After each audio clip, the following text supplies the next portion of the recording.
Hi friends, நான் இங்க மலர் from Score Clever. Welcome to our daily dose of the Hindu editorials, made super simple. நாம் இங்க இங்கிலீஷை ஒரு இங்கிலீஷ் டீச்சர் தமிழ் ஸ்டூடெண்ட்ஸுக்கு எப்படி சொல்லி கொடுப்பாங்களோ அந்த மாதிரி ஃப்ரெண்டாக ஃபன்னாக கற்றுக்க போகிறோம். இன்னைக்கான எடிட்டோரியல்ஸில் வர்ற எல்லா இம்பார்ட்டன்ட் vocabularies-ம் இருக்கிற ப்ரீமியம் PDF நம்ம ஸ்கோர் கிளவர் டெலிகிராம் சேனலில் ஃப்ரீயாகவே இருக்குது. சேனலில் ஜாயின் பண்ணுறதுக்கான லிங்க் கீழே டிஸ்கிரிப்ஷனில் இருக்க, மறக்காமல் ஜாயின் பண்ணிக்கோங்க. நான் எக்ஸ்பிளைன் பண்ணும்போது உங்களுக்கு ஒரு சென்டென்ஸ் புரியலனா feel free to pause and analyse. புரிஞ்சதுக்கு அப்புறம் முடிஞ்சா அந்த சென்டென்ஸை 2 தடவை கொஞ்சம் சத்தமாக படிச்சு பாருங்க. Especially beginners. நீங்கள் இதை ஒரு 6 months ஃபாலோ பண்ணீங்கன்னா உங்கள் இங்கிலீஷ் நாலேஜில் ஒரு டிராஸ்டிக் இம்ப்ரூவ்மெண்ட்டை நீங்களே பார்ப்பீங்க. It's my assurance. ஓகே, வாங்க இன்னைக்கான செஷனுக்குள்ளே போகலாம். First editorial title, Epstein exposure on Trump and the Epstein files. Epstein விவகாரம் வெளியானது, ட்ரம்ப் மற்றும் எப்ஸ்டீன் ஃபைல்ஸ் பற்றின ஒரு பார்வை. Subtitle, Trump might have a lot to lose politically from the revelations. இந்த உண்மைகள் வெளியே வர்றதுனால ட்ரம்ப் அரசியலில் நிறைய இழக்க நேரிடலாம். Okay, let's dive in. After battling political exposure for months, பல மாசமா அரசியல்ல தன்னோட பேரு கெட்டிடக்கூடாதுன்னு போராடிட்டு இருந்த நிலையில US President Donald Trump has finally signed a bill passed by Congress mandating the Department of Justice DOJ to release files relating to the investigation of sex offender and disgraced financier Jeffrey Epstein. US President Donald Trump கடைசியா Congress pass பண்ண ஒரு மசோதால கையெழுத்து போட்டிருக்காரு. அந்த மசோதா என்ன சொல்லுதுன்னா, பாலியல் குற்றவாளியும் அவமானப்பட்ட நிதித்துறை நிபுணருமான ஜெஃப்ரி எப்ஸ்டீன் தொடர்பான விசாரணை ஃபைல்ஸை டிபார்ட்மெண்ட் ஆஃப் ஜஸ்டிஸ், அதாவது DOJ வெளியிடணும்னு கட்டாயப்படுத்துது. who died in prison in 2019. அந்த எப்ஸ்டீன் 2019 ஜெயில்ல இறந்து போனான். The president's assent was effectively his concession to enormous pressure from both sides of the political divide, Democrats and Republicans, who had mounted a strong campaign to shine a light upon Epstein's communications, including those with or mentioning Mr. Trump. பிரசிடென்ட்டோட இந்த ஒப்புதல் உண்மையிலே பார்த்தா ஒரு surrender மாதிரி. அரசியல்ல பிரிஞ்சு கிடக்கிற 2 பக்கத்துல இருந்தும் வந்த பயங்கரமான ப்ரெஷருக்கு அடிபணிந்த மாதிரி அவங்க தான் எப்ஸ்டீனோட கம்யூனிகேஷன்ஸ், அதாவது அவனோட தொடர்புகள் மேல வெளிச்சம் பாய்ச்சணும்னு ஒரு பெரிய கேம்பெயினே நடத்தினாங்க. குறிப்பா ட்ரம்ப் கூட அவன் பேசினது அல்லது ட்ரம்ப்பை பத்தி மற்றவங்க கிட்ட பேசினது எல்லாத்தையும் வெளியே கொண்டு வரணும்னு ட்ரம்ப்புக்கு செக் வச்சிட்டாங்க. With the House of Representatives passing the Epstein-related legislation by a 427-1 vote and the Senate granting unanimous consent to pass the same, there was no avoiding presidential approval for the demand to reveal detailed documentation regarding a man who was convicted of soliciting prostitution from a minor and died by suicide before facing charges relating to sex trafficking of minors.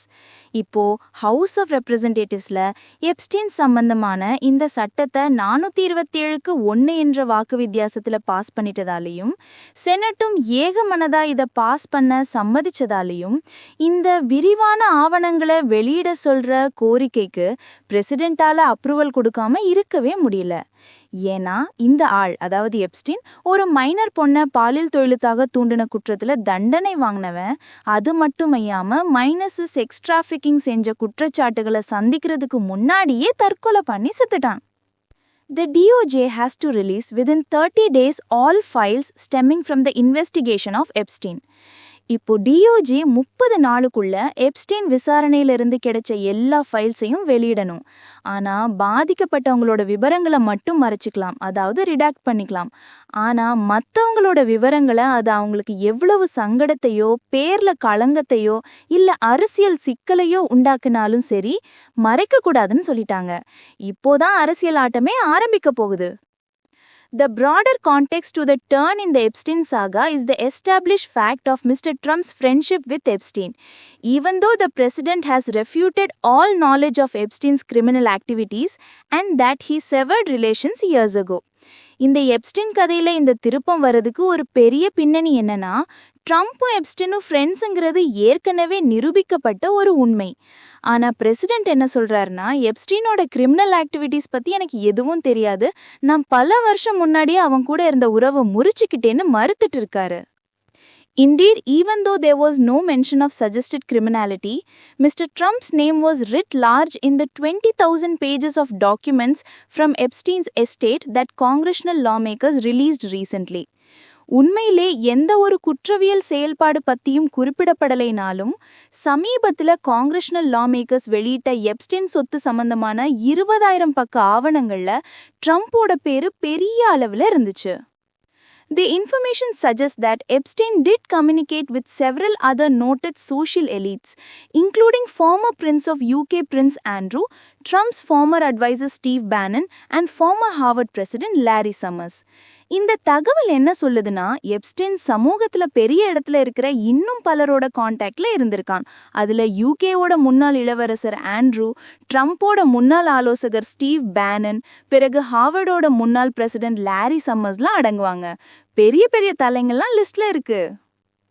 In what appeared to be a bid to deflect attention away from himself and his associates, while acceding to the demand to release the files, Mr. Trump has also said that he would direct Attorney General Pam Bondi to investigate the links that Epstein might have to former President Clinton, JP Morgan and Chase banks, and LinkedIn founder Reid Hoffman, a Democratic donor.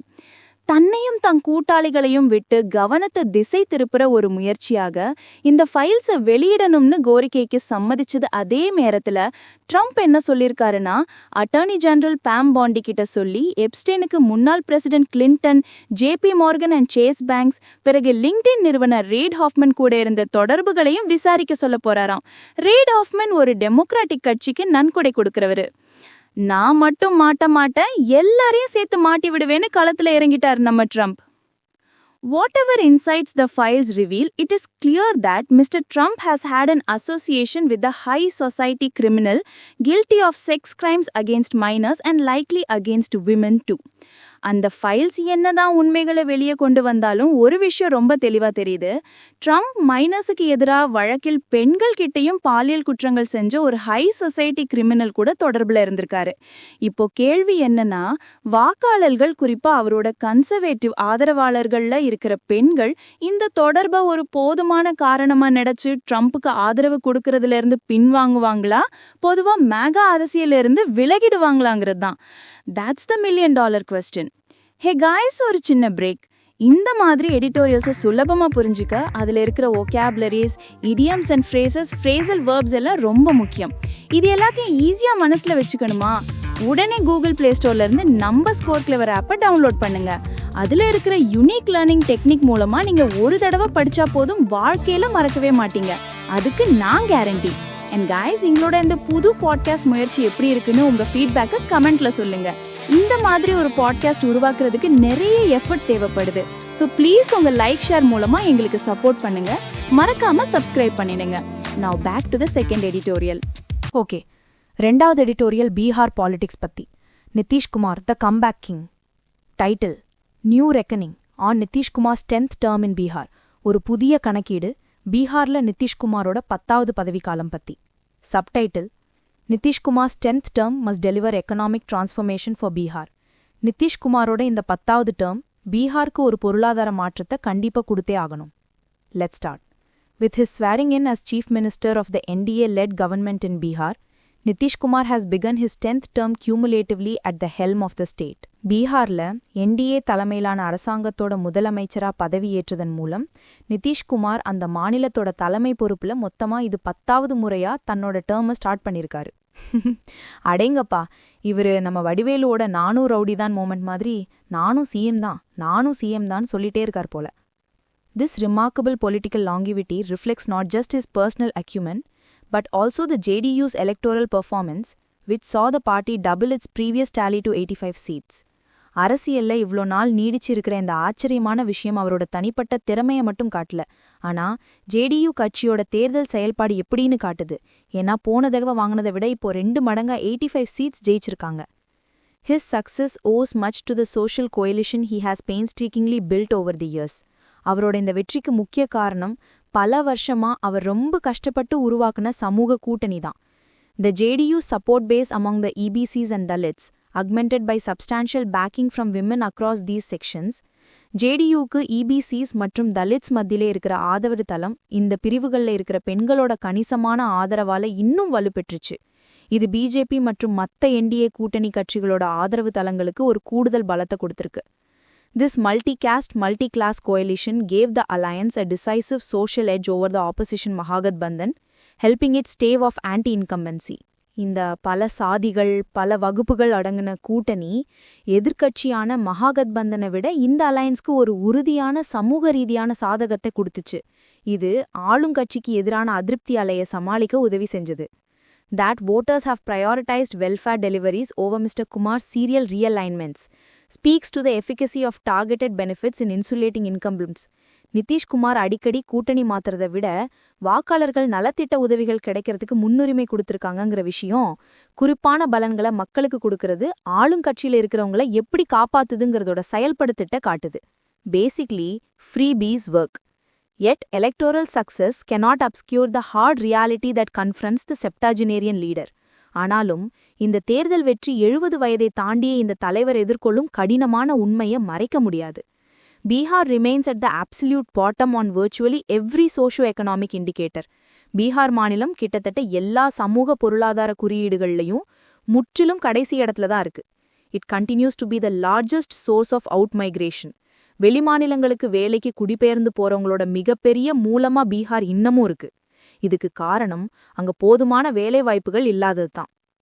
It's economy remains trapped in a vicious cycle. அதோட பொருளாதாரம் ஒரு கொடிய வட்டத்துல சிக்கியிருக்கு. Agriculture hampered by fragmented land holdings and concentrated ownership. விவசாயம் துண்டு துண்டான நிலங்களாலையும் ஒரு சிலர்கிட்டே நிலம் குவிஞ்சிருக்கிறதுனாலையும் பாதிக்கப்படுது. And the services sector largely confined to government employment. சேவைத்துறையும் பெரும்பாலும் அரசாங்க வேலைக்குள்ளேயே சுருங்கிடுது. The near absence of organized industry and the state's inability to attract investments represent a governance failure that transcends political partisanship. ஒழுங்கமைக்கப்பட்ட தொழிற்சாலைகள் கிட்டத்தட்ட இல்லாததும் முதலீடுகளை ஈர்க்க முடியாம ஸ்டேட் திணறதும் கட்சி அரசியல் எல்லாம் தாண்டிய ஒரு நிர்வாக தோல்வியை காட்டுது. Years of administration have prioritized road and bridge construction, while education and health have languished. பல வருஷமா நிர்வாகம் ரோடு போடுறதுக்கும் பாலம் கட்டுறதுக்கும் தான் முன்னுரிமை கொடுத்திருக்கு. ஆனா கல்வியும் சுகாதாரமும் பின்தங்கிடுச்சு. The opposition's inability to capitalize on these deficiencies is telling. இந்த குறைகளை எதிர்க்கட்சியால தனக்கு சாதகமா பயன்படுத்திக்க முடியலங்கிறது நிறைய விஷயங்களை சொல்லுது. The RJD's limited social coalition, the Congress's organizational weaknesses, and the left's confinement to pockets of support have failed to convert economic distress into political momentum. ஆர்ஜேடியோட குறுகிய சமூக கூட்டணி, காங்கிரஸோட அமைப்பு ரீதியான பலவீனங்கள், பிறகு இடதுசாரிகள் சில இடங்களுக்குள்ளேயே சுருங்கி போனது இந்த பொருளாதார கஷ்டத்தை ஒரு அரசியல்வாதி உத்வேகமா மாற்றதுல தோத்துடுச்சு. Welfare doles have evidently shielded the government as well. நலத்திட்ட உதவிகளும் அரசாங்கத்தை வெளிப்படையா காப்பாத்திருக்கு. However, the opposition's inadequacy does not invalidate the critique of the government's economic record. ஆனாலும் எதிர்க்கட்சியோட திறமையின்மை அரசாங்கத்தோட பொருளாதார சாதனைகள் மேல வைக்கப்படுற விமர்சனத்தை செல்லாததா ஆக்கிடாது. A state cannot thrive on transfer payments and handouts. ஒரு மாநிலம் வெறும் பணப்பரிமாற்றங்கள்லையும் இலவசங்கள்லையுமே செழிப்பா இருக்க முடியாது. With the JDU occupying a pivotal position at the center, there is little excuse for the new administration to continue on this trajectory. மத்திய அரசுல JDU ஒரு முக்கியமான இடத்துல இருக்கிறதுனால இந்த புது அரசாங்கம் இதே பாதையில தொடர்ந்து போறதுக்கு எந்த ஒரு சாக்குப்போக்கும் சொல்ல முடியாது. The government must pivot towards securing sustainable livelihoods. அரசாங்கம் நிலையான வாழ்வாதாரங்களை உருவாக்குறதை நோக்கி கவனம் செலுத்தணும். Catalyzing sectors like food processing, leveraging Bihar's agricultural fertility, and creating an enabling environment for investment are essential. Food processing போன்ற துறைகளை ஊக்குவிக்கிறது, பீகாரோட விவசாய வளத்தை சரியா பயன்படுத்துறது, முதலீடுகளுக்கு ஏற்ற சூழலை உருவாக்குறது இதெல்லாம் ரொம்ப அவசியம். More ambitious measures including land reforms that transfer holdings from absentee landowners to sharecroppers may be politically difficult but remain necessary. இன்னும் பெரிய லட்சிய நடவடிக்கைகள், உதாரணத்துக்கு நில உரிமையாளர்கள் கிட்ட இருந்து குத்தகை விவசாயிகளுக்கு நிலத்தை மாத்தி தர மாதிரி நில சீர்திருத்தங்கள் அரசியல் கடினமா இருக்கலாம், ஆனா அது அவசியமா இருக்கு.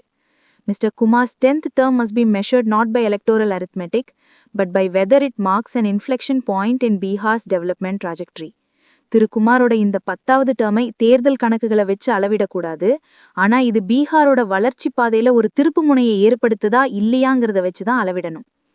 And that's a wrap for today's analysis. ரெண்டுமே ரொம்ப இன்ட்ரெஸ்டிங் எடிட்டோரியல்ஸ், ரைட்?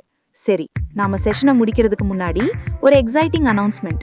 டெய்லி எடிட்டோரியல்ஸ்ல இருந்து நீங்க கத்துக்கிட்ட வொக்காபுலரிஸை டெஸ்ட் பண்ண தயாரா?